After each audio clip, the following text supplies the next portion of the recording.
Hey, what's going on? The beginning of this podcast, we had a lot of technical issues, and we're missing the audio for Prodigy and Old Ninja for about the first 10 minutes. So I didn't know until I had somebody point it out in the chat room. I could hear them just fine in my headphones, but for some reason, Streamlabs was not, I guess, recording the audio or live streaming the audio. So we're missing all of that. What you missed was us talking about Weezy and how this woman claimed that she could have sex with any man or woman on the planet, that everybody wanted her, which if you Google who Weezy is, you'd see that that's kind of a problematic statement. But anyway, it was the funniest thing you never heard. Sorry you won't be able to hear it, but yeah, here goes the rest of the podcast, 10 minutes into it. Enjoy. Excited, like, you know, I can get any guy I want. Her biggest thing is she always says, "Your man is in my DMs." That's like her number one mantra. Your man's in my DMs right now. Good luck to her with all the confidence, you know, but people are laughing at her, not with her. I mean, She keeps going. That's what I'm saying. She's not stopping. I get it, but I'm just like, what? But she claims to hook up with dudes, and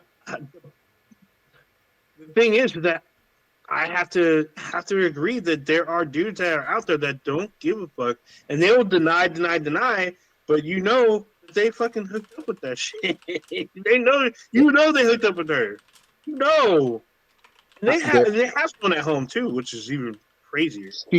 She's not full of shit in terms of there are plenty of guys that will literally fuck anything with a pulse. We all know. Yeah, we all fucking know that, and I mean anything with a pulse.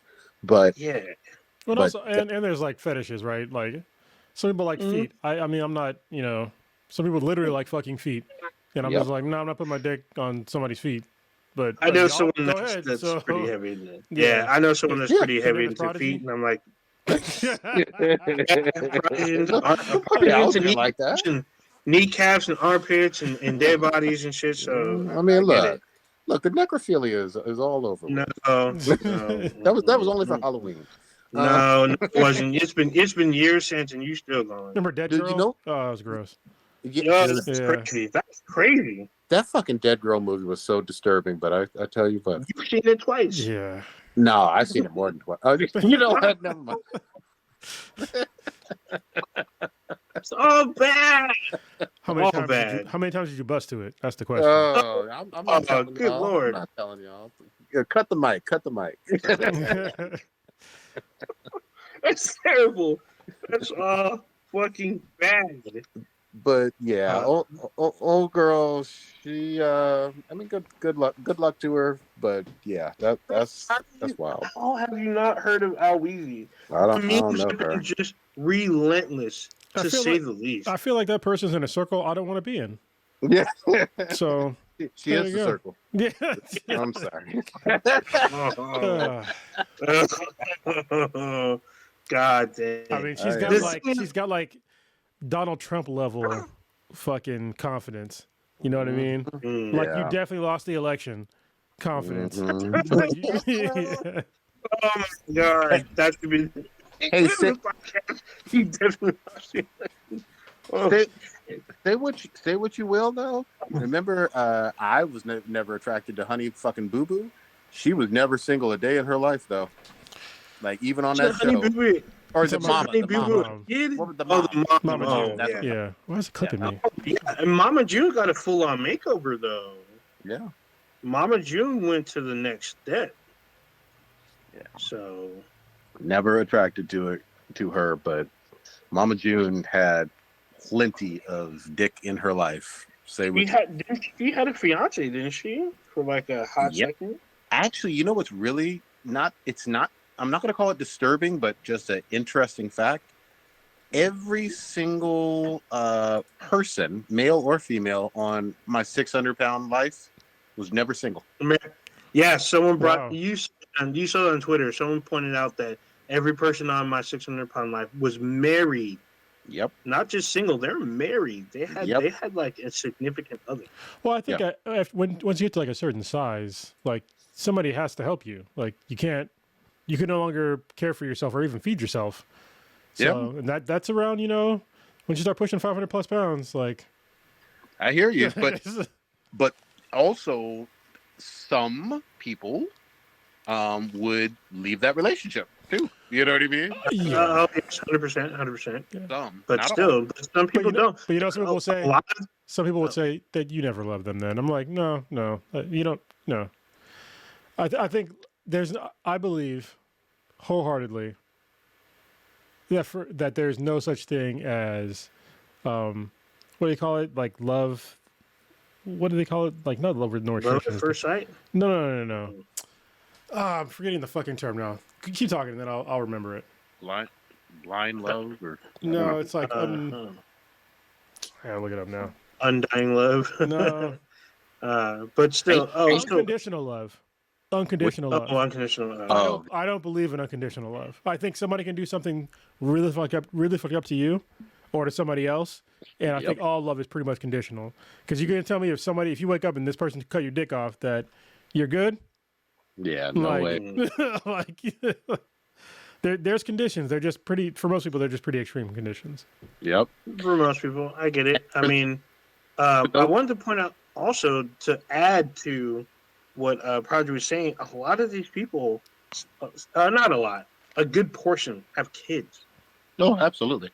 For those who are maybe a little bit younger and do not recall, there was this famous shit in the goddamn 90s with Lorena Bobbitt and an actual dick being fucking cut off, and that shit went viral. I thought it was just some tabloid shit. Nah, that shit fucking happened. You know what's fucked up is that a bunch of women, and people in general, just thought that shit was hilarious. I'm just like, she cut his dick off. Like, God, like what if that dude would have cut her tits off?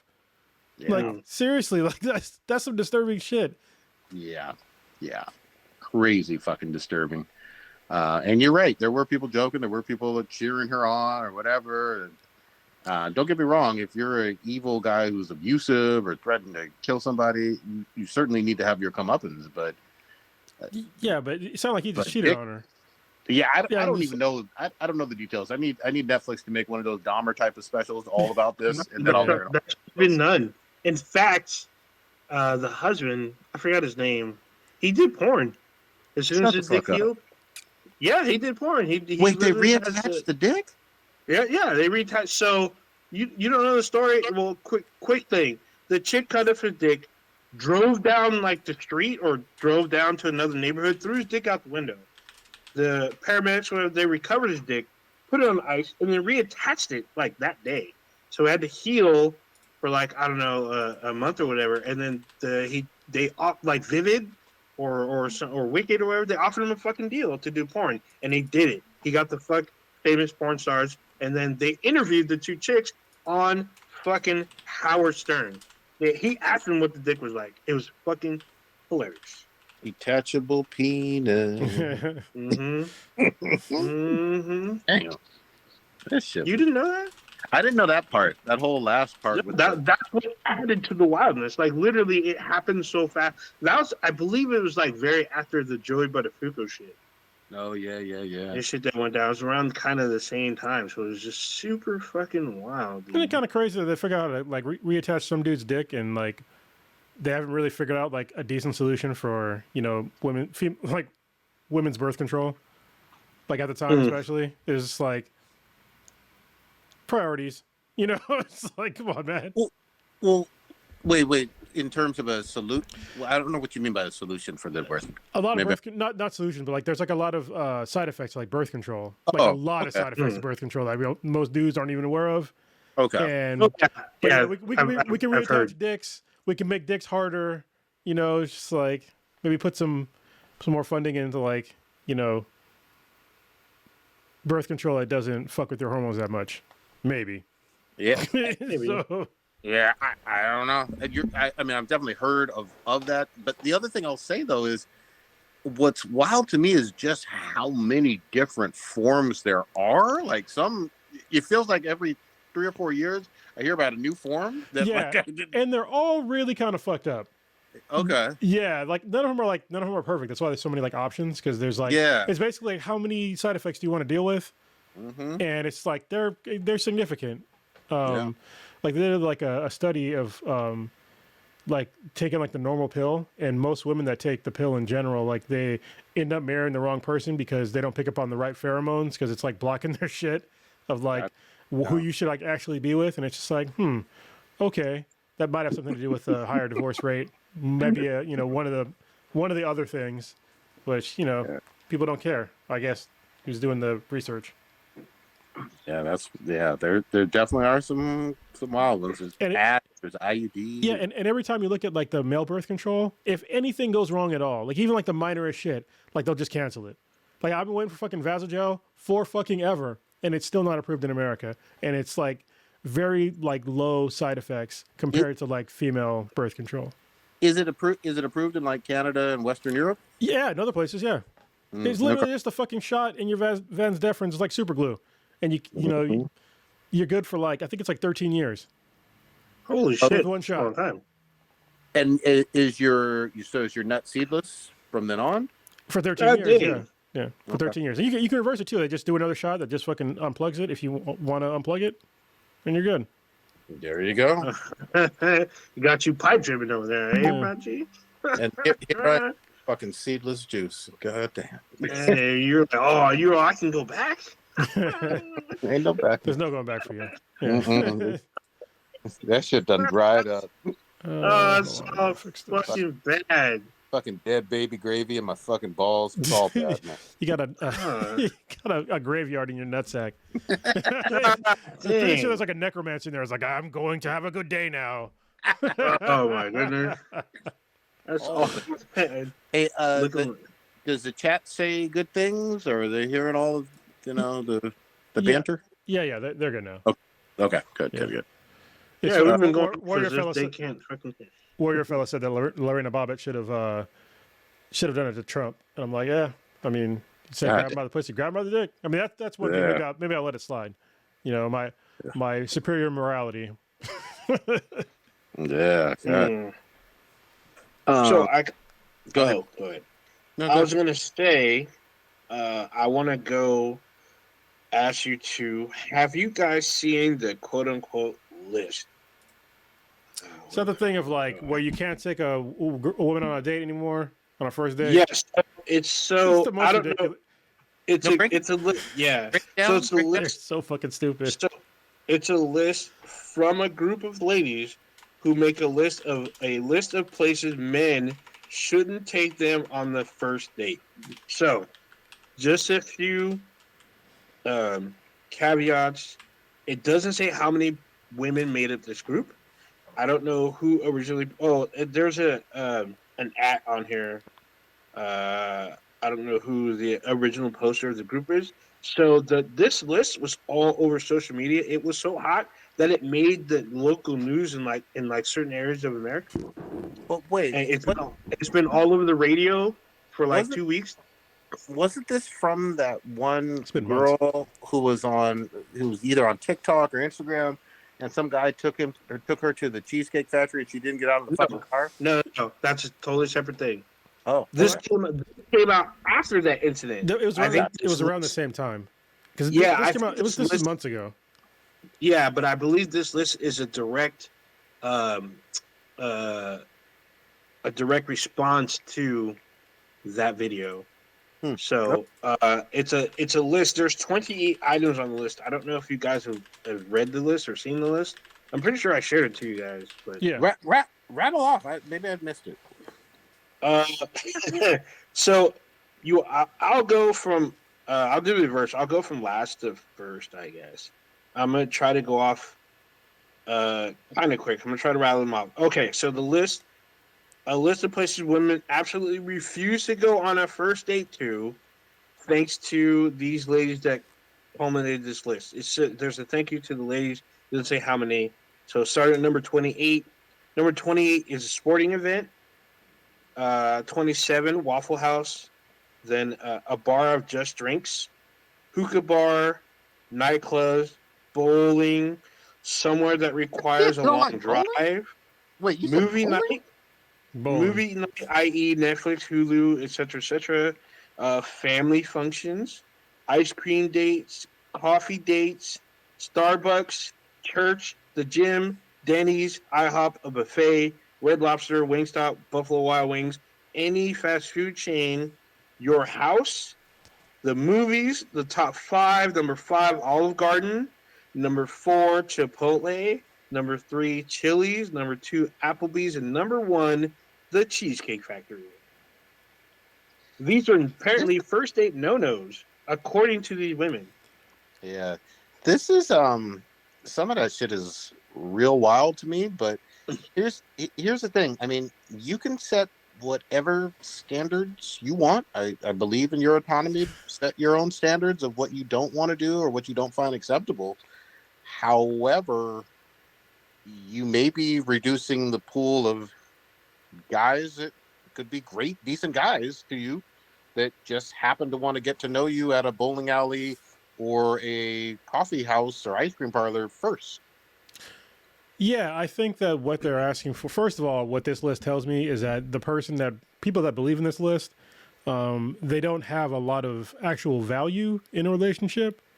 Because if your whole concern is, where's this person going to take me, then obviously you're putting all of like the financial responsibility on them on the first date, which is patently ridiculous. Like, they shouldn't all be on like one person.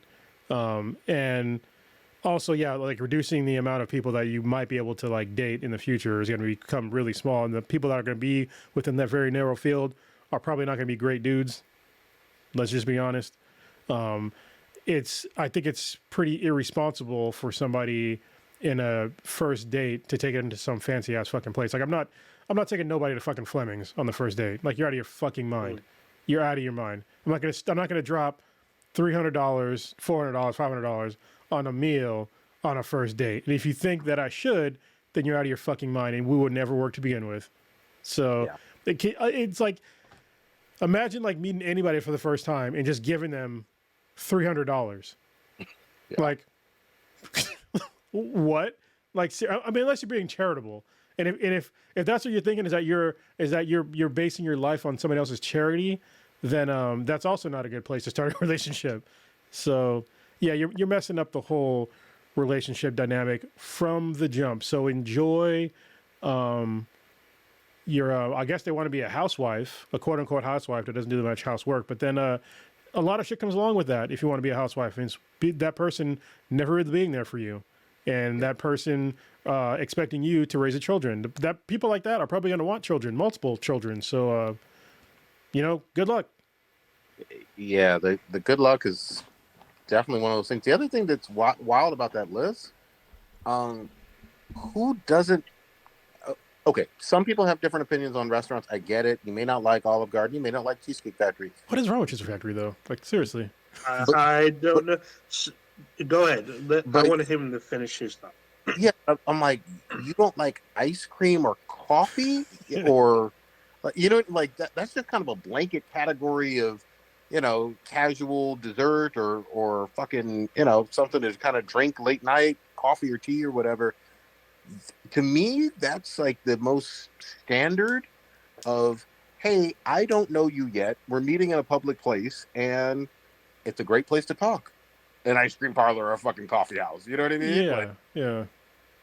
But I will say this. One of the ones that you listed, movies, I do agree that that's a very awful, typically first date. You're not really talking. The only thing that would be good with that is if you see something that is interesting, and then afterwards you go someplace to either eat or get coffee or ice cream or something, to actually interact. But other than that, that list is real whack. Go ahead. Yeah, what's weird is like, I think the top of the list was like nowhere real obvious. Like, I don't know, let's not go to a fucking crack house. Yeah. Like, what's going on here? What the fuck? These places, I mean, some of them are a little odd, obviously. Like, I wouldn't take, on a first date to like a lot of those places. But like, if somebody asked me on a date to go to some of those places, like, I really wouldn't care. Like, as long as we're hanging out, like, I don't really care. I think that you shouldn't have to peacock on the first date. That's terrible. The whole point is to hopefully know that person a little bit better, right? Yeah, yeah. It's like I'm not gonna trust a complete stranger on the first date. Fuck out of here. Yeah. Go ahead. I got this notion that this list is for a lot of women that want to be pampered on their first date, especially they expected like basically them to not pay nothing for them to get free drinks, and they expect this person to be, like a Sugar daddy. yeah, I guess kind of, but they call them something else because sometimes they're like a bachelor or whatnot, but they have like a lot of money, like we're talking ridiculous amount of money, and Yeah. that's something that they want to take Oh, advantage what's of that term because that these people use now? The modern term. It's like that's what I can't think of. a top tier. I What would is say it? it's not elite male. It's something else. It's Like something dumb. yeah, but so I feel like that's what they feel like. They want to be the princess or the queen of the night. So this man needs to that they don't A high know. value man. That's the name of A it. A high high value man, value man. yes. And so a high value man with his Aston Martin or Maserati is supposed to take you to places that require, a reservation, maybe a months ahead of time, and for them to pay, them to buy champagne, shots, whatever, whatever. And it's like a lot of these guys, some of these guys like the Whatever podcast because I don't really, I see snippets of them. I don't want to like try to big them up too much, but they do make some good points about how there are women that want high value men, but they ask them, what are you bringing to the table? And a lot of them can't answer. And some of them say, I'm not bringing anything. The man is supposed to do this, this, this, and this. It's like, well, what's the point? Why is he going to go into this kind of like,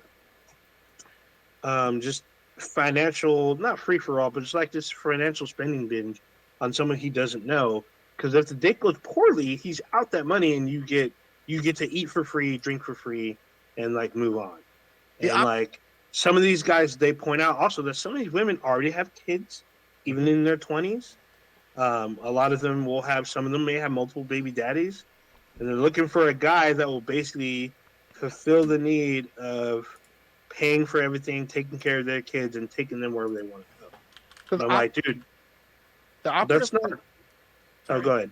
the operative part of all of that is this reeks of a list that it's all about how much money do you have and how much money are you going to spend on me. That's what it Mm-hmm. reeks to me. Like these are regular ass restaurants in terms of Olive Garden and goddamn Cheesecake Factory or whatever. It's there's usually, for most people, there's nothing wrong with that. There's big menu or whatever, but it's not something where you're going to spend, hopefully $300 or $200 plus on a plate. You know what I mean? Oh, per plate? No. Per check? Yeah. Yeah, I get it. You could, yeah. Or you Mm-hmm. could get out of there even for like $60-$80, depending on what Oh, you 100%. Shit, if you did it right, you can still get out. You can get out for $45. Yeah, but I want to be. It's kind of like I want to be careful. Not even careful, but I just want to say like because a lot of this high value man bullshit goes to like the Kevin Samuels and the Andrew Tate bullshit. The A little crazy bit. man. No, A little bit. I mean I think he coined the phrase was Kevin Samuels. So Really? yeah, I'm pretty sure he did. Or at Okay. least he's probably the most well known for it. But yeah, I think that there's some points to it, but a lot of it gets into like when it comes to those kind of people, even that phrasing is like super misogyny. But at the same time, quit fucking tripping. Like, don't expect some dude to drop that much money on you on a fucking first date. Like, I mean, go ahead.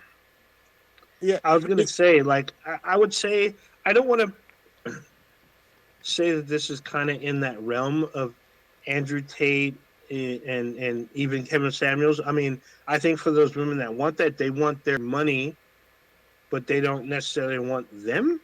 I mean, Andrew Tate, to me, I think is just a not very good representative of the male half.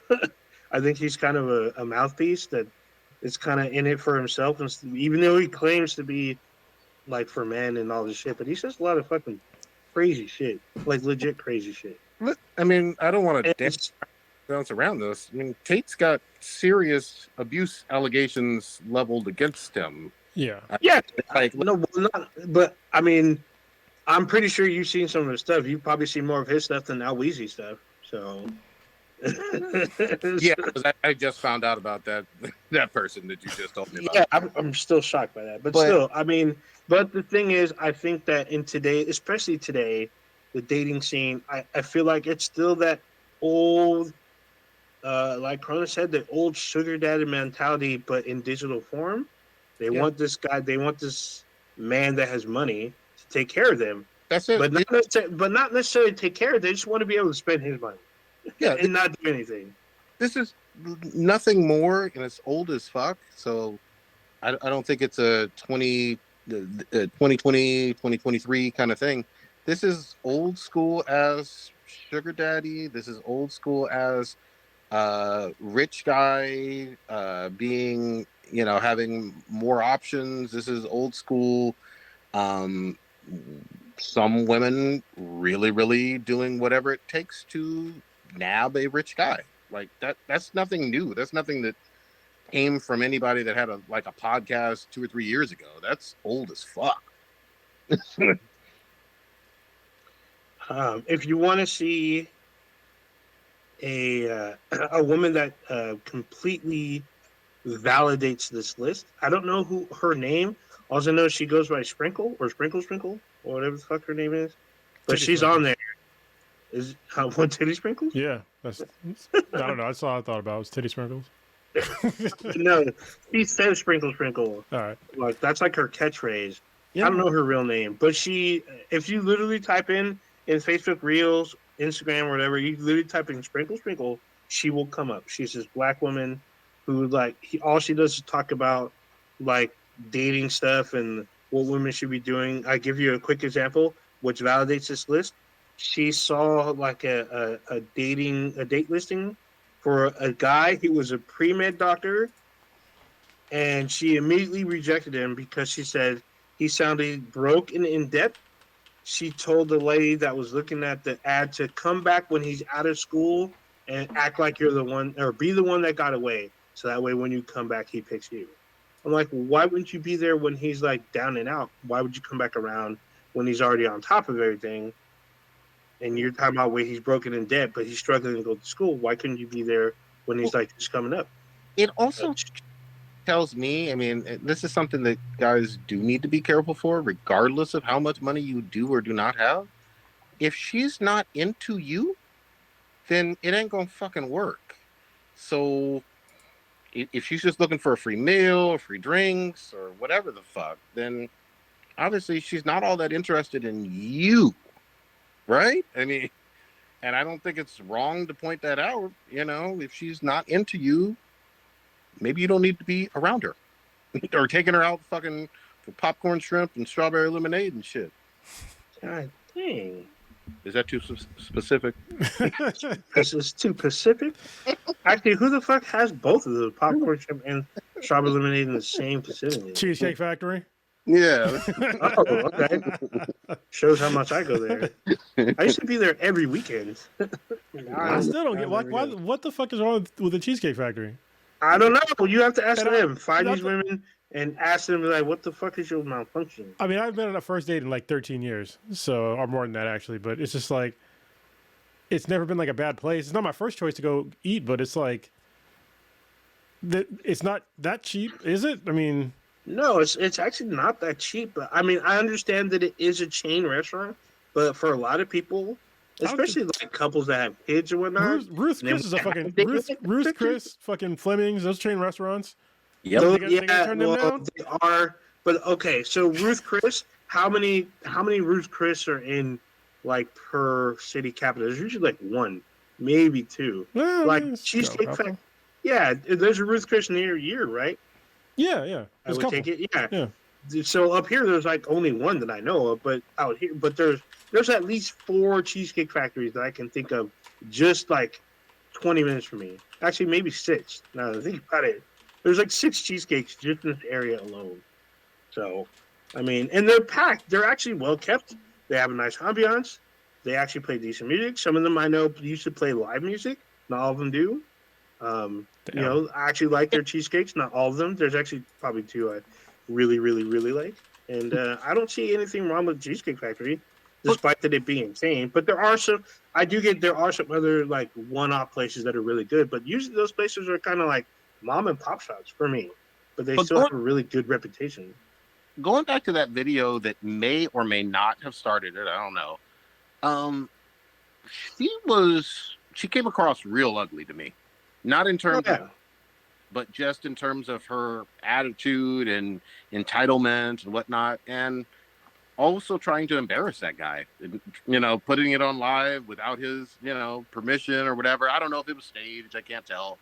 But if it was legit, it made her come across as someone who I wouldn't fucking try to date, in terms of just, you act like you're too good to actually share a meal with me at a Cheesecake Factory.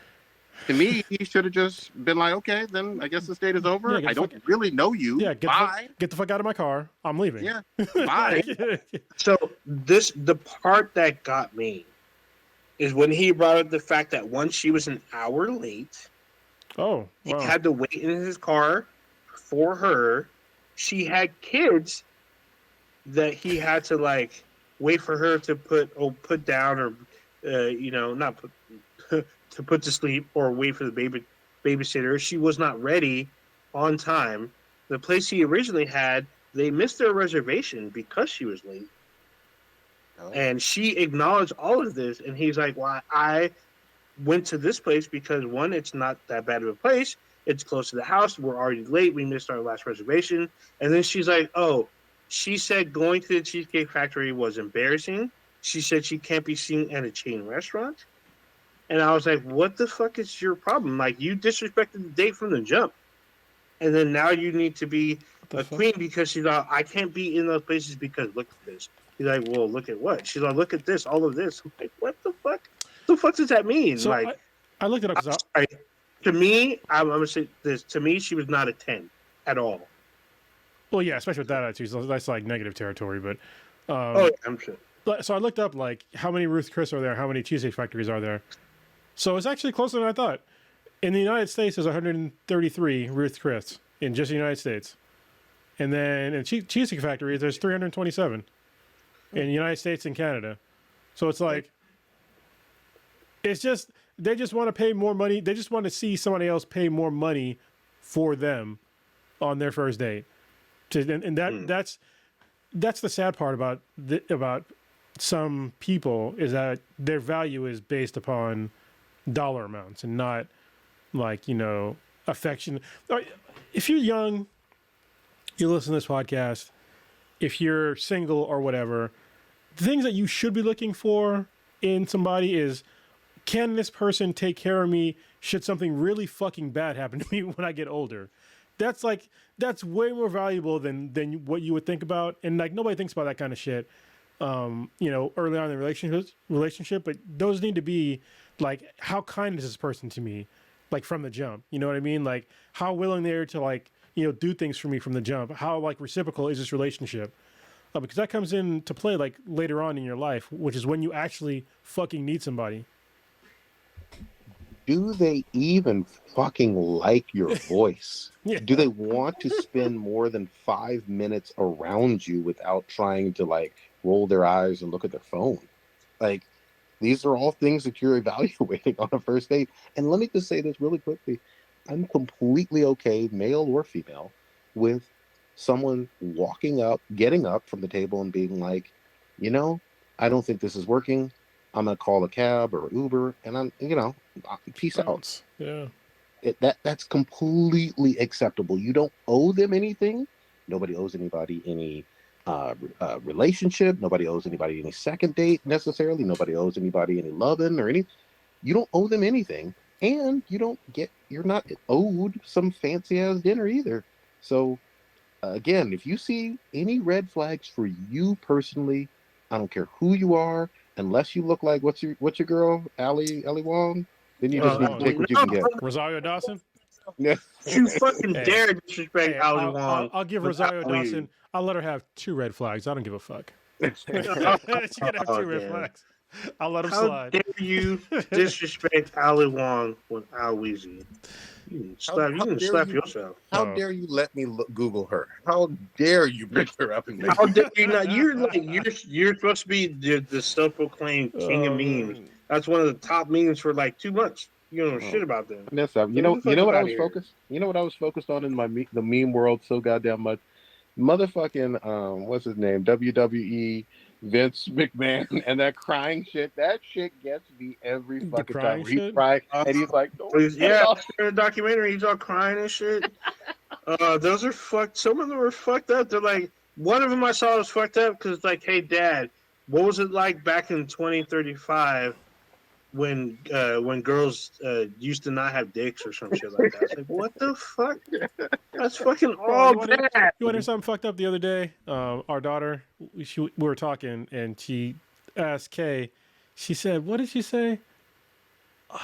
She said, were you a kid in the last century or something like that? And I was like, whoa, what the fuck, kid? Also, fuck you. Like, what's going on here? Yep. That hurt. I was like, man. But also, yeah, I mean, we were born in the last century. Awesome little kid, yeah. You're right. In the late 1900s. Yeah. Yeah. That's the worst. I want to slap some teeth in this shit. I should, you fucking should, dare you. it's irrational, like, anger, but it's just like, man, yeah, we were born last century. Yeah, 100%. 100%. When you show your ID for anything and they just see the 19 and they're like, oh yeah. Oh yeah, 100%. That's so. It's the easiest giveaway. I'm like, oh, it's just 19 on here. There you go. Here you go. Here's your ID back, sir or madam. Oh, you know what's hilarious? When my oldest was here, she for her 21st birthday, I got carded before she did. Oh shit! Like, we went to a bunch of places and she wasn't getting carded, and they carded me, and I was like, bro, I got fucking gray hair. Like, what are you doing here? I don't get it either. I really don't. Very strange. God damn. So Gorlak the Destroyer, Weezy. What else? The list. The list, and then what else y'all want to talk about? Can we get into video games at all? We had a whole fucking controversial goddamn game award.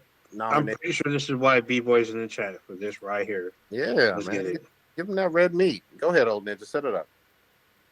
I thought you said it. You were all excited about it. I thought you had it in the bag. Okay. So what was it? Monday night? Monday day? Early Monday morning. The Video Game Award nominees were announced. Now, this is supposedly the premier de facto official quote. I'm doing air quotes for those listening via audio. Air quotes, the official video games of the industry as a whole. The thing is, the awards are voted on by the people. You have to log in and like register, and then you vote. So maybe it's like a Video Games People's Choice Award. Maybe they should change the name. Anyway, we've been talking about all year. There's been a fuck ton of spectacular games this year. And there's only, I think, 7 nominees, if I can, per category or whatnot. Mm-hmm. And the game of the year usually has like rightfully, a hot debate, hot topic about, which one should win game of the year, blah, blah, blah, platforms and all this shit. But this year, I think because there are so many great games, a lot of people felt like certain games have been snubbed, and there have been kind of like, what do they call them? Like subsequent or not made up, but like runner-up nominees to different categories, where your game that you wish was on there is not featured as game of the year, but it's featured in another category, as a top, it's pretty top category. But there's some that are completely left off the list. A lot of people are like, hey, these games unanimously have like an average score of like 8 and above, and they're not even considered on this list. So people have been going at it. There's been a lot of think pieces, a lot of arguments. Let's get into it. Fellas, have you guys seen these awards? I mean, I'm not surprised because, like, I think we mentioned it multiple times on the podcast, is that this is a really good year of gaming. I think it's one of the best years in probably the past 4 or 5 years. If you really think about it, like, a lot of shit came out this year. I'm actually going through Metacritic, and like the first page on Metacritic for 2023, it's probably a good 25 games in like the first. Yeah, it's 24 games on the first like sheet. Damn. And that's still like those are all 90 or above on Metacritic scores. And if you go on the next page, and there's still a bunch of more games that are still 90 and above, you know, and it's really deep. I mean, there's like, I could totally understand why some were left off, and it's because I can't even argue with like the ones that have on there, except for maybe. Actually, no, because just because I didn't play the fucking game doesn't mean it doesn't deserve a spot on it. Like, I didn't play Resident Evil 4 or Alan Wake 2. So I can't really say, you know, how good those games are or not. That's the only reason why I think. And that's what another thing that I think people kind of don't understand about, like, winning the game of the year. Just because you didn't fucking play it doesn't mean the game sucked. You know what I mean? And just because, you know, a game didn't sell, you know, a gajillion units doesn't mean it's like no video game award ever is based upon sales alone. If it was based upon sales alone, GTA 5 would have fucking won 35 goddamn years in a row. So, but it didn't. So, you know, yeah, honestly, the list of the games is fine for me. There's just too many games. Yeah. So go ahead. Yeah, real quickly. First and foremost, I love this stuff. This is what gets everybody fucking excited in all of the video game geek kingdom in terms of who's going to win. So-and-so wasn't nominated. It creates its own fucking chatter online. That's the whole fucking point in some ways. So it's a good thing in a lot of ways because you're going to have people like in the Final Fantasy and the Starfield and the Hogwarts Legacy fandoms, which are fucking huge. All of those games did really well with sales and with audiences and all of that. And you know what? They're going to fucking love or hate harder based on these nominations and not seeing, you know, their validation or whatever. But Old Ninja and Kronos are right. You can only have certain ones. And if you have a year of a whole bunch of bangers, somebody's going to get their feelings hurt. 100%. It's just such because everyone's going to have their like favorite or favorite. Actually, in this year, you are going to have multiple favorites. There's no doubt about it. If you bought half of these games, you will have like multiple favorites for Game of the Year this year. A lot of people felt snubs in multiple fucking categories. I guess we should just hit the big one. Game of the Year. I will say there's 6 nominees.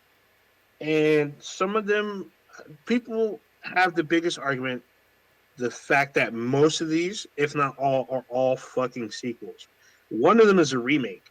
And people are like, remakes should not be nominated at all because it's just a remake of an older game. They just made it prettier. But I'm like, that's not... I'm like, if you ever designed a game, that's not the case. Yeah, especially if you're bringing... it's usually not the case. Unless it's a remaster. A remake and a remaster are different properties or different products. They're not the same. Because usually with a remaster is usually the original studio gives it to another studio to basically just fix a couple of things and then upgrade it to the current resolution. And that's it. But a remake, you kind of start with the ground up under a new engine.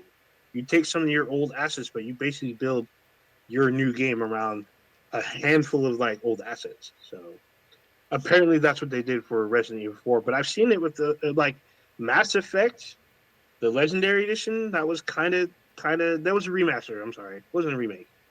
So, but definitely Resident Evil 2, Resident Evil 3, now Resident Evil 4. Those are legit remakes.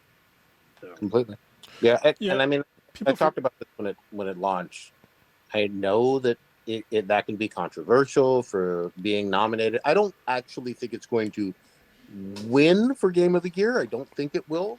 But I will say that I think it's going to go to Baldur's Gate possibly, and I haven't even played that game. So, but what I will say is, it was a fantastically fun game. I mean, all the way around, from the shooting mechanics to the market to the level design. There's new levels. There's all kinds of different mechanics with the parry system. It's not just like something you would play in 97, 99, 2001, whatever the fuck. Actually, no, it came out, I think, 20 years ago, about 03. 03, 04. Did that come out last century? Might have been 02. Yeah. So it feels like a brand new modern game because in a lot of ways, you're right, Old Ninja. It was built that way. Now, you can say, well, maybe it deserves its own category. I'm fine with all of that. And I have not played every game on the list. I still haven't even played Spidey, which I intend to do very soon. But no matter what, if you do play Resident Evil 4, I can almost guarantee you for the genre of action, survival horror, you'll like it. It's just that good. I actually have Resident Evil 4 right there. It is still in cellophane. I bought it when it came out. I've yet to open it. Shit was great. But I also have Resident Evil 7 and 8 still in cellophane. Never opened it.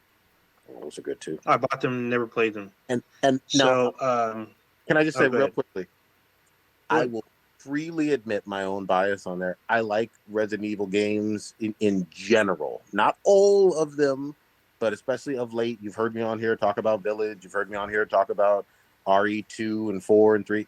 In general, I've liked the modern versions of them. So, yes, if it's not your jam, if you don't like that genre, you don't like the silliness with Umbrella and all of that bullshit, then maybe it ain't for you. But for me, it was a fun game. It was like a 9 out of 10. Just to name it off, I will name off really quickly because if you're unaware, and some of you may be frankly kind of typing them up, those of you who are listening in the future, you're like, what the fuck were those games for back in 2023? They are, as far as Game of the Year, Alan Wake 2, Baldur's Gate 3, Marvel Spider-Man 2, Resident Evil 4, Super Mario Brothers Wonder, and The Legend of Zelda Tears of the Kingdom. Those are the top Game of the Year. These all had really good scores. And it's funny to me because 2 of these games just barely fucking came out. Alan Wake 2 came out like end of October, and I think Mario Wonder came out like a couple weeks ago. I mean, Spider-Man 2 came out like last month too, didn't it? Yeah, October. I think early October 20th. Yeah, end of October. Not early October, like end of October. So it's just funny to me, but there's just like, I mean, obviously we got to talk about the big snubs, or not snubs, but I guess they got like put in other categories, but they're like, nominated. So like a lot of people were crying about Final Fantasy, was it 14? 16. 16. 16? Mm-hmm. Yeah. Sure. Final Fantasy. So they're saying, this should have been Game of the Year, a nominee. It got really good reviews. I'm not a huge Final Fantasy fan, but I respect the fan base. I don't talk shit, unlike fucking Prodigy and Animal Crossing. Like, I get what you guys like and Actually, understand narrative and shit. The reviews actually aren't as high as you're probably thinking. Are they not? No. I know it had good reviews. Oh, it had good reviews, but it definitely wasn't like the other games from Game of the Year. Like, it wasn't that high. Like, it was in like look at a Metacritic, and I'm still trying to fucking find it. I'm on page 4. Okay. So it was nominated for Best Narrative, but also on there is Cyberpunk, the Phantom Liberty storyline, which is a DLC. It's a DLC, yeah. So, but it also still got nominated for Best Narrative, but I guess that's a consultation prize for everybody else. Another one, which I do know had a really high score, was it's not nominated for Game of the Year, but it's Hi-Fi Rush. This is an Xbox exclusive game, but it's nominated for Best Art Direction. I mean, not. A lot of people don't think it's meaty, but go ahead, Bridget. Sorry, can we go back to Cyberpunk for a second? I haven't played Cyberpunk or the DLC expansion. I will only say this as a reminder. The expansions for Witcher 3 Wild Hunt were bigger than the base game. It felt very much like, and it really was, a brand new game on top of the Witcher universe. I have heard rumblings, I haven't played it for myself, that this DLC feels like basically a brand new game almost. Yeah. But that's worth noting because whenever people hear the words DLC, sometimes we go into our own biases and think, oh, it's 5-10 minutes worth of extra content. Sometimes That's especially now. I think ever since maybe 2010, that kind of shit kind of fell off. Like I remember when Layer of the Shadow Broker came out for Mass Effect. That was a huge fucking DLC. That was a highly anticipated DLC, especially because of the narrative. When you actually play the game, that was like a couple of hours of extra content and this huge storyline that actually added to the game itself. It became like an integral part. Even if you didn't buy it, it was still fucking dope. Agreed. So, but I get that Phantom, like the developers themselves, as far as Phantom Liberty, were like, hey, if you're gonna play this, you should start literally all over and then integrate the story into it. You have much better experience. You don't have to, but they recommend it. So I already beat Cyberpunk, so now I'm just like, well, maybe I should go back and do because I did I guess the bare minimum because I still had pages and pages of like stats and shit that never got used. I never unlocked. I was like, how the fuck do you even do this shit? So I guess during Phantom Liberty would give me this chance. But apparently it cleans up a lot of some of the mistakes that people are talking about or like the issues. It like improves not only the base game but adds more content and a new area and a bunch of shit to the old game. So there's that. I know this other game I'm about to bring up right now had a lot of. I don't know if the reviews were super stellar, but I know that they're pretty good. And that's Liza P. Liza P. Is basically like a. It's basically Pinocchio. If Pinocchio was a real boy, and he's fighting in like a. It looks like Pinocchio meets Bloodborne, really. Yeah, it's definitely a Soulsborne game. Pinocchio in the Bloodborne world, where you're Pinocchio and you got to fight and shit. It got really good reviews. If you're on Xbox, it was on Game Pass day one. You can download it or play cloud gaming right now if you don't have the space. Like, apparently this game is really good, and I've heard a lot of rumblings about it. Hi-Fi Rush was another one. A lot of people. I heard a little bit about Liza P. maybe getting Game of the Year, but I didn't see it personally. What I did see, what I thought would have been Game of the Year, which is nowhere nominated, not in a single category that I saw, unless I missed it, which was fucking Hogwarts Legacy. Like, it was a great game. This game literally made like $1 billion just for Warner Brothers itself, and yet there's no nominations at all in any whatsoever category. There's a lot of talk online, like maybe the whole tiff with the author and like the outrage from the fans could have tipped this. This may have influenced. I don't know. I mean, people talking about online. This is what brings in. What's up? I can tell you the basic problem with the game, or the reason why it's not Game of the Year, because it was. I love the game. It was fantastic, but like once you like beat the main story, there was nothing to do. Like literally fucking nothing to do. There was no new game plus. There was no DLC. There's nothing. Like you can literally do nothing at the end. There's no more random encounters because you just beat everything, and it just. I mean, if you didn't do all the side missions, you can go back, but there's kind of no point. No, but that's what I'm saying. Like after you beat like all the side missions and all that shit, like there's literally no, and I know this is like kind of like a throwback to like older video games. Yeah. But it's sort of expected now. It's like when you beat a game, even like even all the side missions, there's still something to do. But in this one, there's literally nothing to do. Like all the bad guys are fucking gone. It's like it's a ghost town in the game. It sucks because like this game would have highly been like it doesn't need multiplayer. I know there's also another hot debatable issue. Should it had multiplayer? I know a lot of players, because if you're playing Quidditch, because Quidditch is not really in the game. They talk about it not being there and why. But like playing with your friends in Quidditch matches, that would have been fun. That could have been a part of the game. That could have literally gave longevity. But I don't think that would have added to its like overall like narrative or whatnot, or overall like gameplay experience. The game is still great even without Quidditch. Yeah. So I think it would have benefited from DLC more, like a little dungeon crawl storyline thing that would have benefited more, especially if you could do it, time based or like specific loot that you can get. Yeah. This is shit, but it's not there. But the game is still like if you play the run through, it's still fucking fantastic. Fantastic. You guys about it quite a bit at the beginning of the year. I want to say for like maybe 4 to 8 episodes. Like you guys went hard on it, which was really fun to hear, even as someone who hasn't played it. But my question is for Hogwarts Legacy, do you think that maybe not Game of the Year category, but do you think it should have been nominated for something else, whether it was story or narrative? Because didn't it get snubbed from everything? Yeah, for sure. 100%. Yeah, 100%. it should have been nubbed because I'm looking at Game of the Years, and yeah, all the games that I played on this list, is better than Hogwarts Legacy, like by far.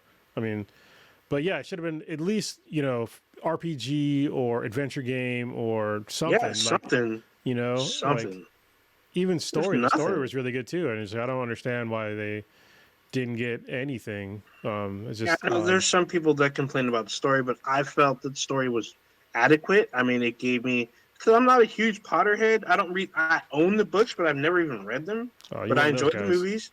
Yeah, one of those. But I enjoyed this fucking game. I played the shit out of this game.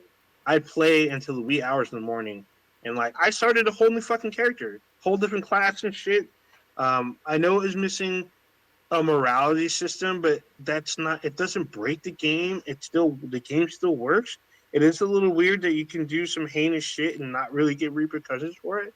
I think that's just the way that people are with current games. I mean, but I don't think it was necessary. Like, it's really up to, if you want to be evil, the game lets you be evil. Like, I mean, that's what a lot of you fuckers are doing, especially playing GTA. Y'all helping people in GTA. You're all shooting hookers and running other people over. I helped them die. So, I'm just saying, they'd lived way too long. Just gotta go.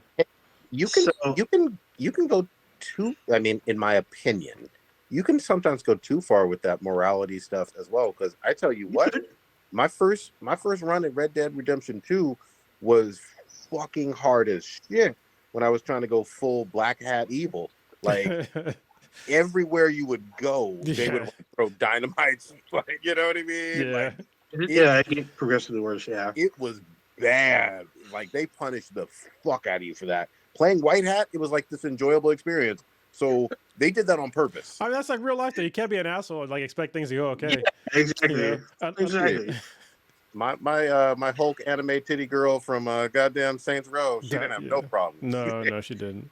Yeah, I mean, still, not even audio design. This one on here, I think this is probably well deserved, but it's also another remake, but it's nominated for audio design, but not Game of the Year, because this also got really high reviews. Was Dead Space the remake? Oh, okay. Well, it's Dead funny. Space came out this year. Well, it's nominated. Well, you talk about remakes. Like, the highest remake that's on Metacritic right now is Metroid Prime, and nobody even fucking talks. They just forgot that fucking game came out. It's like one of the highest rated games of the year. They sure fucking did. Yeah. But you know why? It's because Zelda. Because that game was fucking awesome. It was so good. Well, there you go. So yeah, here's the other thing too. With whenever these lists come out, there's going to be subjective fucking opinions, man. Your experience playing as fucking Master Chief or Kratos or whoever, like it's unique. It's what you kind of experience sometimes, Yeah. But I love it. I love the debates on this shit. This shit is never gonna fucking end. When the awards get announced, it's gonna get worse for a while. It's gonna get worse, 100% worse. Yeah, it's just like the one thing that I will say, even though it's not nominated Game of the Year, it got 2 nominations. Is Jedi Survivor. Oh, good. So Cameron Monaghan, he got nominated for his performance in the game, but alongside Idris Elba, because he's nominated in the game. Even though most of the Final Fantasy fans, they feel like Ben Starr, who was the main character in Final Fantasy, he's nominated, he should win. But then there's also the people in Baldur's Gate, like the Neil Newborn. I forgot which character he was.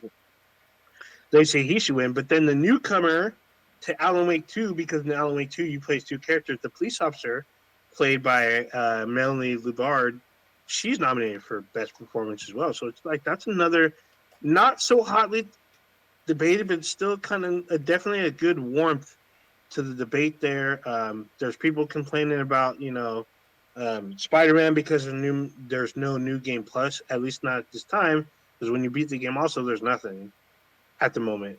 So people were saying, why is it nominated Game of the Year? Well, at least, yeah, there is kind of, at least there's still random encounters. So you can get if you miss some trophies, except for the one that I missed, you can at least still get that one, right? But yeah, in Hogwarts Legacy, there was like literally nothing. You just fucking fly around. There's no enemies. There's no nothing. So I'm kind of watching the best fighting game category because to me, I know there's other nominees, but for me, it really comes down to Street Fighter versus Mortal Kombat. So this time you have Street Fighter 6 versus Mortal Kombat 1. I mean, I'm kind of biased, but I mean these are old school franchises, but Street Fighter 6, which I own and I've been playing it more steadily, this like reinvented its fucking self.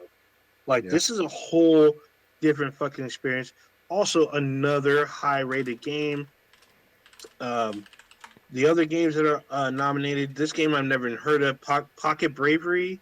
I don't know if this is a mobile game. Yeah, it sounds mobile, man. Yeah, I have no idea, but it's nominated Best Game. Nickelodeon All-Star Brawl 2, which just came out. This got high remarks that I saw, but apparently it's nominated for Game of the Year or Best Fighting Game. I'm sorry. Well, can I just say this too? I mean, obviously, to Americans or folks in North America, even though this is international as well, the Game Awards seem like basically the equivalent of the video game Oscars. Absolutely true. Oh yeah. But there are multiple other awards, like the DICE Awards. They got shit in Germany. They got shit in Japan and South Korea. Yeah.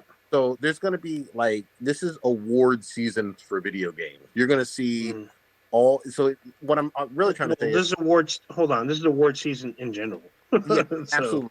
But what I'm saying is, if Baldur's Gate wins, I don't know, 5, 6, 7 fucking awards at the Game Awards, that doesn't necessarily mean they're going to sweep all the others per se.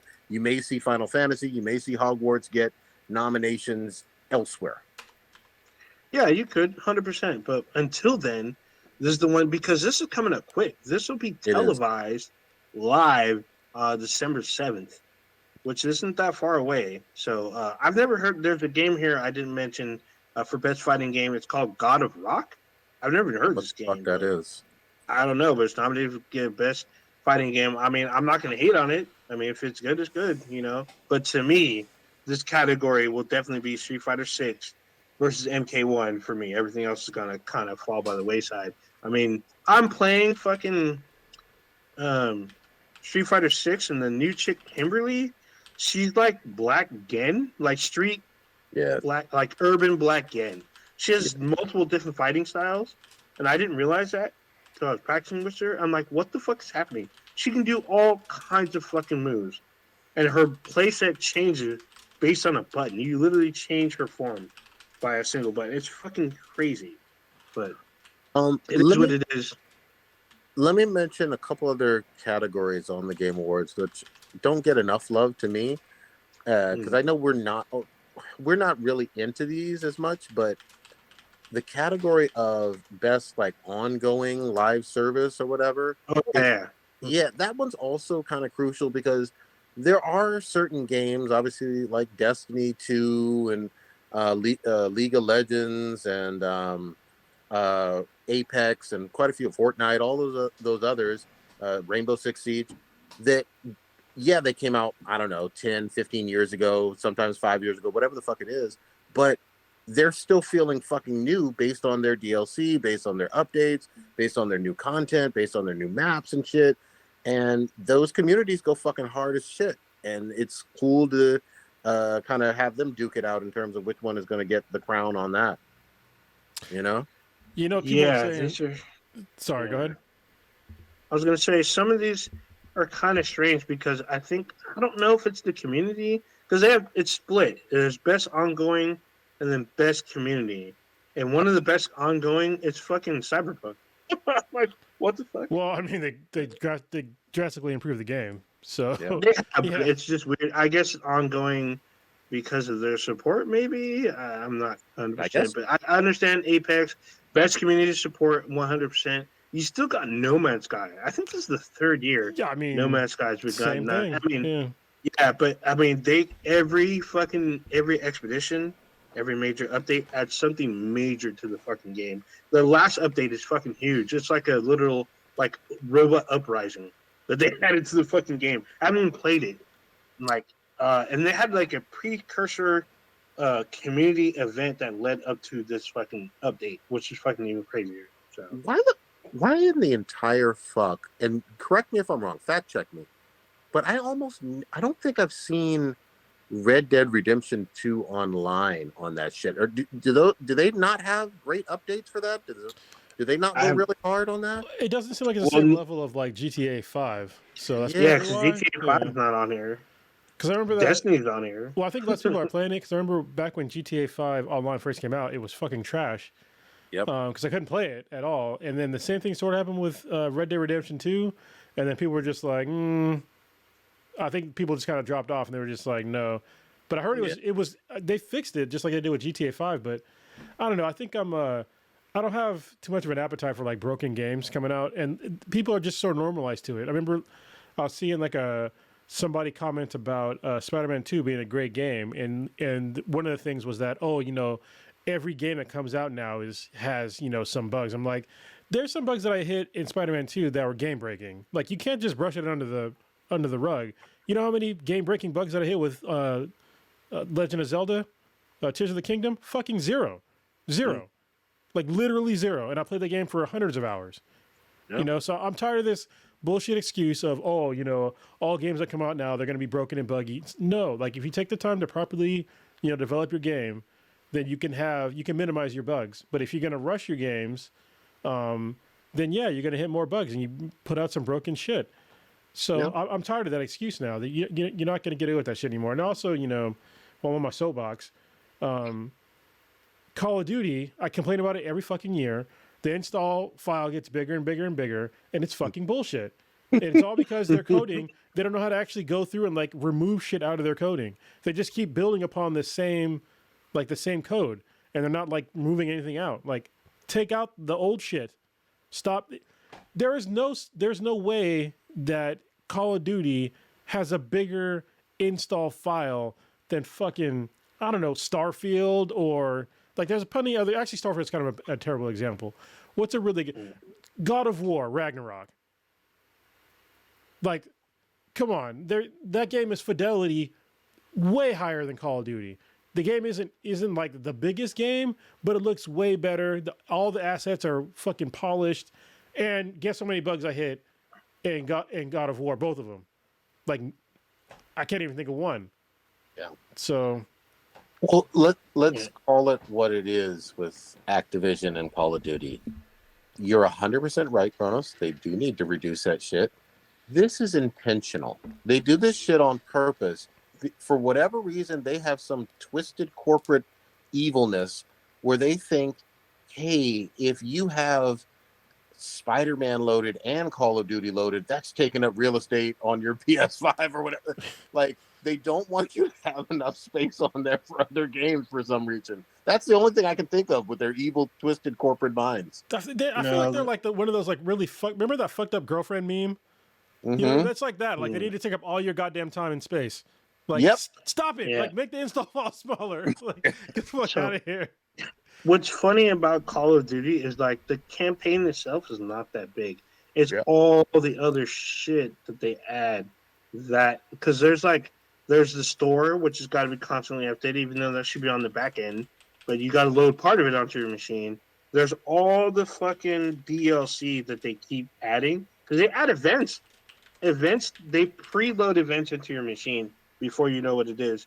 The people that data mine, they'll go in and be like, this is coming in this couple months. It's like locked, or there's assets missing to complete the download. There's a bunch of shit in there. There's also if you download Modern Warfare 3 now, it actually sneakily kind of adds Modern Warfare 2 on there too. Yep. So you can switch between the games. So those are two big fucking games, which adds to one huge fucking download. Yeah, the install file is it's 240 gigs. Like, what are you insane? Yeah. Like, what? That's almost a quarter of a terabyte in size. That is so insane. And people are just, that's just the way it is.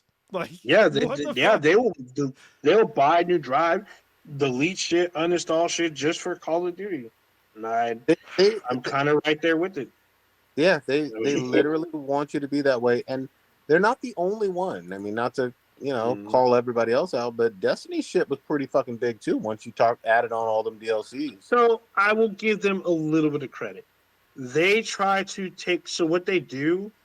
Like if you've been playing Destiny for a long time, you notice they got rid of shit.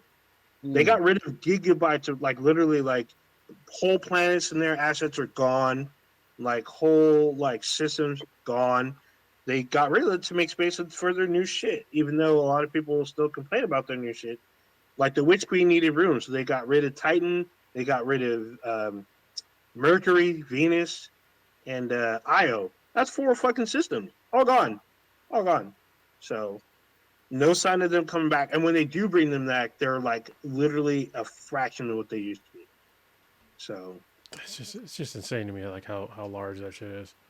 Yeah, it's fucking huge. I mean, Destiny's a huge game too, but it's not. It's almost as big as Call of Duty. It's not as big, but it's almost as big.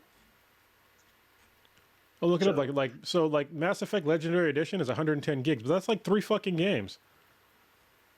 Oh yeah, that exactly is 300 it's games. 3 games. Each game itself, and if you speed through each game, you're looking at 30.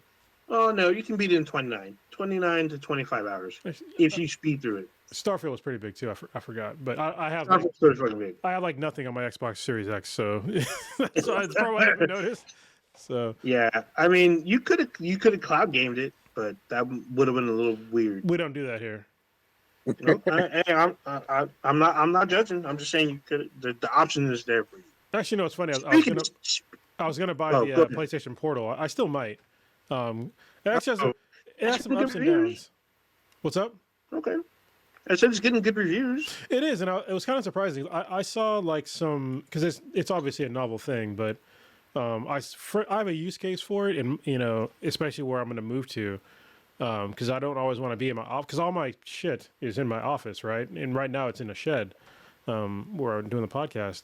And this is where my PS5 is and all my other shit. But in my house, if I just want to sit in my house and play some games, I don't always want to fucking come middle of the night and trudge out to my shed, and brave the skunks and fucking possums and raccoons and shit to play some video games. And if I'm drinking, it's Jesus Christ, But yeah, the Portal, because I have a pretty strong Wi-Fi network. It'd be nice to be able to play on my couch, while I'm just kind of bullshitting. So yeah, I still might get one because it's got good reviews. There's some obvious downsides of the audio situation is fucking terrible. They said that the speakers aren't good on it, which I'm gonna be disappointed with because the speakers on my Steam Deck fantastic. It's one of the best handheld, probably the best handheld experience for audio I've ever heard. Wow. And then you can't use there's no Bluetooth. I'm like, how do you have no Bluetooth? What? Wait, what? Yeah, so you can't use Bluetooth headset. You have to buy their proprietary new headsets. It's the new Pulse earbuds. That's bullshit. And that's some bullshit. Yeah, and the Pulse earbuds are $200 fucking dollars. That's the same price as the PlayStation. Even more bullshit. Yeah, and then they have the other one, which the Pulse 2 headset. And that's $150. And I'm just or you can plug in heads. It has a 3.5 millimeter jack, which is some saving grace. But still, why the fuck don't you have Bluetooth? That seems really. But you know what? I don't fucking believe them, because Nintendo said the same thing for their Switch, and then 4 years later, oh yeah, we have Bluetooth here. You can turn it on now through software. Yeah, it came built with Bluetooth, and they didn't tell no one how to turn it on. They just fucking lied. Yeah. Fuck? Hopefully, how the fuck? There's a software update for the Portal, and that'll fix it. But they said the screen's really good. The controllers are really good. The battery life is 4.5 hours or more, which is really good. Really fucking good. It's hella good. Real quick, the other thing I want to mention too, now that it's award seasons for games and all of that, don't forget we are in the middle of fucking Black Friday shit happening in terms of there's already deals and sales and discounts and all of that shit. So if you see some game, whether it was nominated or not, and you're interested in it, this is the perfect time to fucking buy, especially a game from earlier, Q1, Q2 of 2023. Yeah.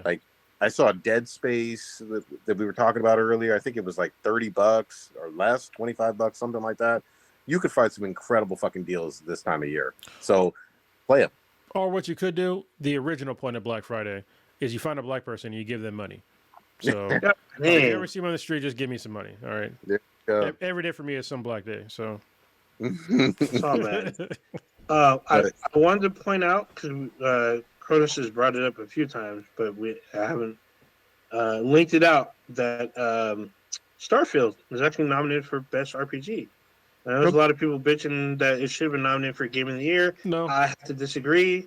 I do not think it belongs up there for Game of the Year. However, being nominated for Best RPG, I feel like is like I have to say it's kind of a stretch. I mean, the game's good. The game's good, but it's not great. Yeah. It barely misses great, and it's up against Final Fantasy, Baldur's Gate 3, and Lies of P. So and whatever this Sea of Stars is, I don't know what this is. And it's going to lose to Baldur's Gate 3. So yeah, it'll probably most likely lose Baldur's Gate, or I can see Final Fantasy actually winning this.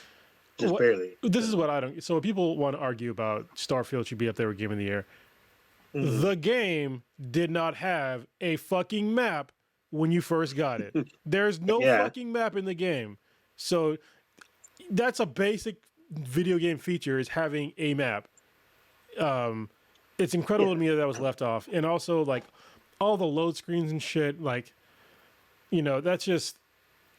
They could have made a lot of improvements on the game and, like, pushed it back maybe a little bit further again, which is fine with me.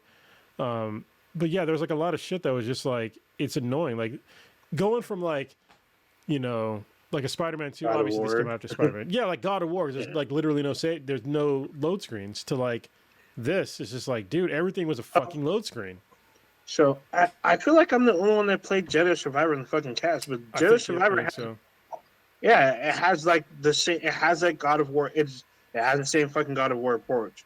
There's like virtually no load screen. If there is a load screen, it's because there's some kind of like hiccup in the game, and like it within, I would say 10 milliseconds it fixed it, like it's back.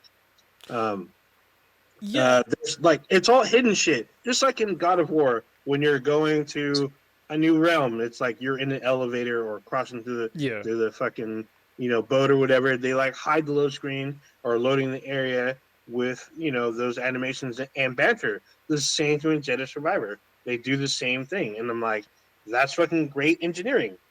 And it got nominated for like, I think lower or lesser. What I feel in my opinion are lesser rewards. I still think is definitely 100% Game of the Year like category, 100%. Have you seen the comically short, almost non-existent, literally non-existent Spider-Man 2 load screens? Like when you fast travel?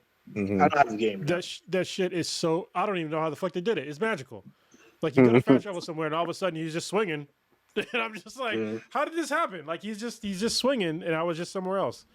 And also they have the portal thing from...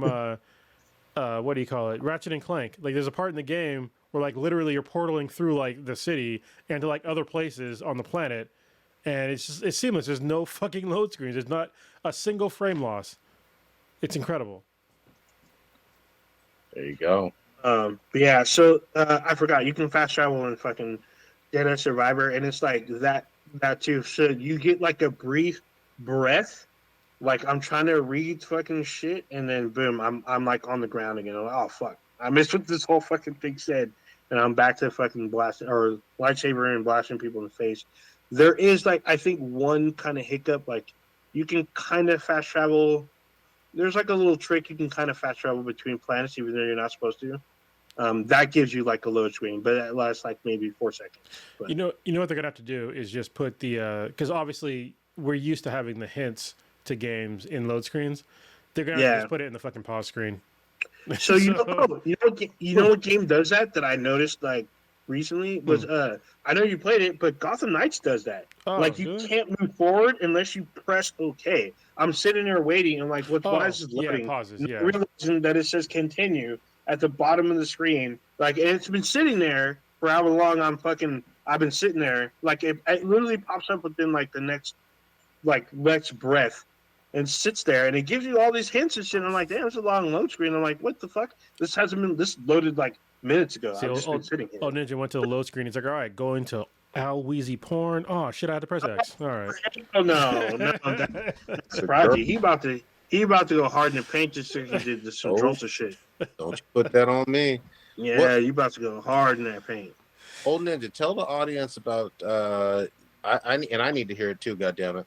What are these Call of Duty Modern Warfare zombie motherfucking tips that you done stumbled upon? These Easter eggs. Oh yeah. Holy shit. So I'm just gonna briefly go over this because it's getting a little late. So Call of Duty Modern Warfare 3 Zombies is literally a mashup of DMZ from Modern Warfare 2 and like the last like kind of Treyarch zombies. And like there's so much shit because it's a big ass fucking map. There's so much shit hidden in there. There's secrets and fucking exploits and fucking all kinds of shit. Like I didn't know until today. What's up? Is there food porn? Who knows? It could be hidden in the fucking like. There's posters in each of the spots. If you look at the posters, maybe some of them had people's families' pictures in there. If you really look, there's like a gold weapon in Area 3. There's like one area where there's like it's like this super. So maybe back up.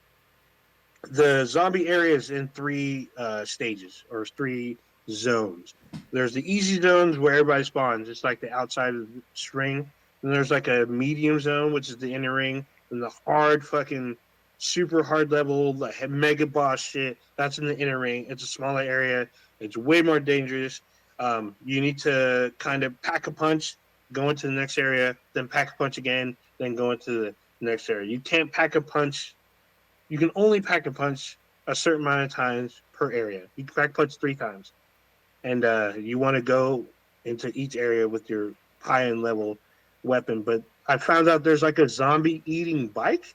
Like if you run over zombies and eat their essence. Yeah. I had no idea that even fucking existed. And it talks to you. Yeah, it talks to you. It talks shit to you if you get off the bike. If you get off the bike, it starts talking shit. I'm like, what the fuck? There's like hidden shit floating in the air. You can't even see them until you're in the air. It's literally like what they equate to money. It's like vials, but it's money. And it's like a lot of it too. You just like you have to guide yourself over. If you can't like maneuver your parachute, you're gonna miss out. But you just pick up the shit in the air and land back down, and you're good to go. What else is there? There's I guess there's specific gear you can get in a certain area, and to better your likeness to get it, there's certain things you need to do. Pack a punching is one.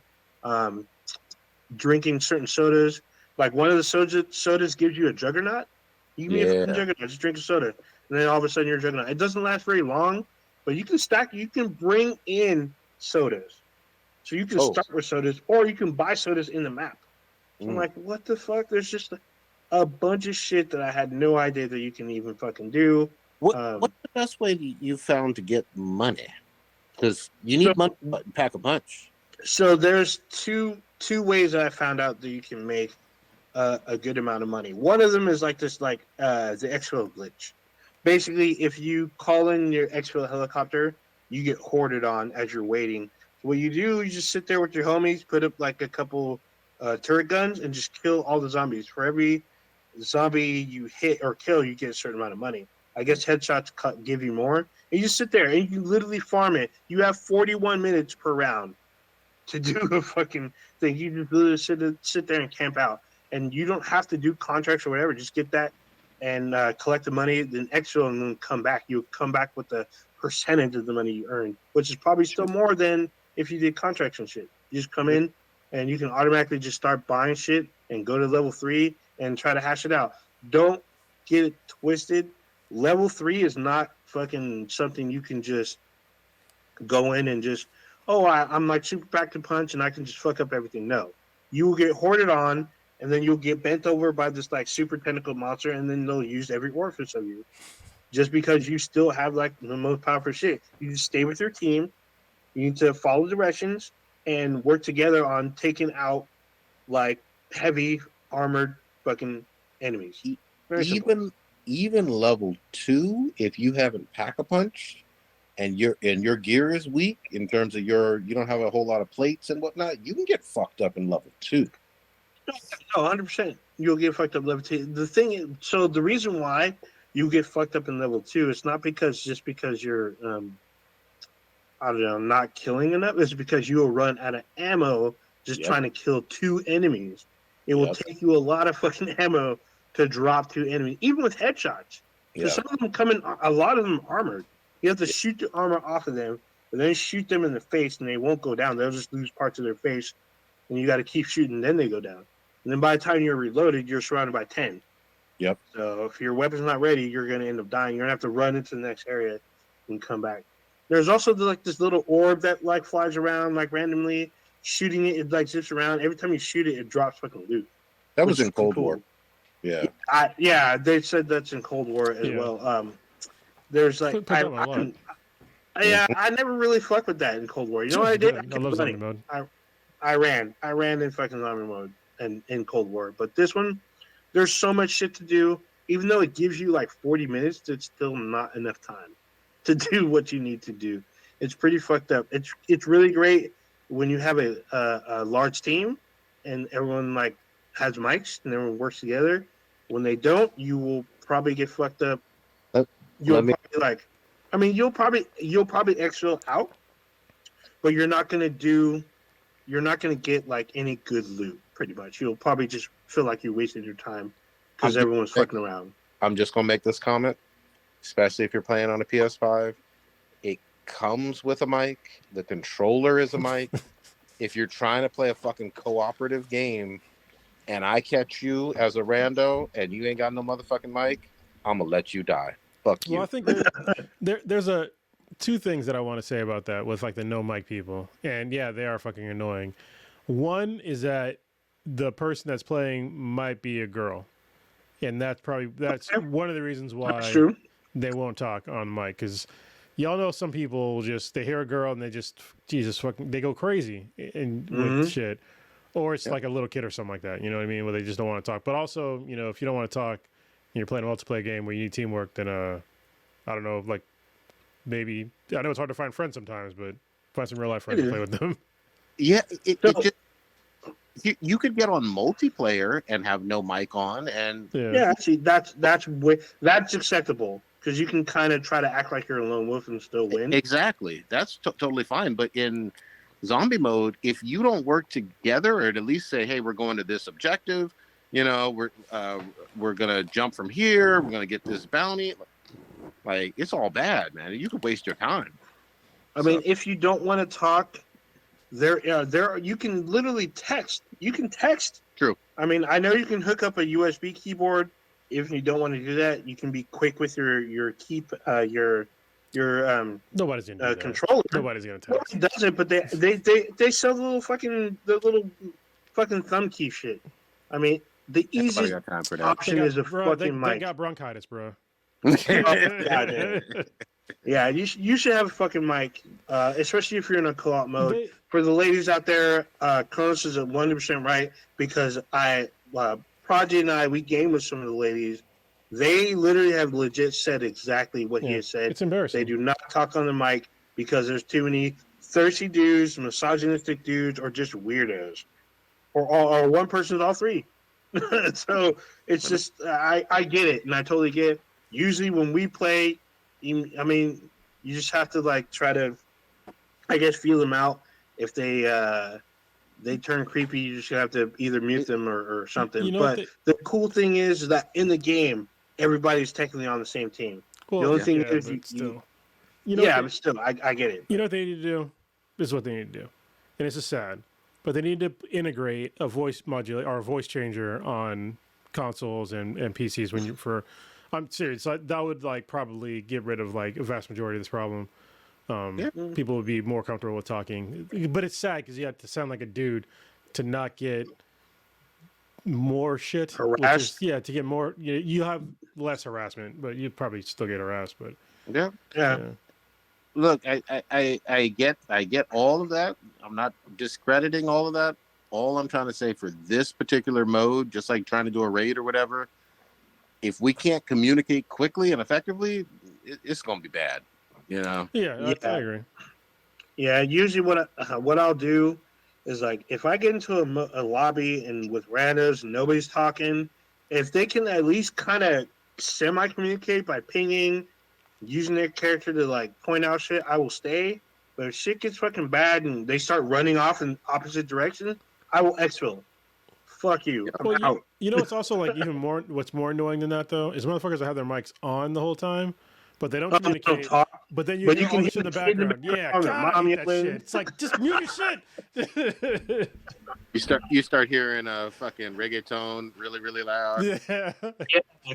No, there's one dude I was playing earlier today. He wasn't talking, but his girlfriend and her friend in the background were talking. Yeah. I'm like, what the fuck, dude? Why are they talking, but you're not? Like, they're talking about all this gossip in the background. I'm like, I don't give about that. Like, fuck, are you gonna kill this hellhound, or are we gonna take this fucking spot? What the fuck? That's why he's Fuck gaming. their fucking, He was their like shopping list. he was like I didn't take her to Cheesecake Factory. I took her to Fleming's, and now this is what I'm left with. Hey, All right. hey. Let's go ahead and wrap it though, guys. It's getting a little late. Old Ninja, what you got popping this week? Goddammit.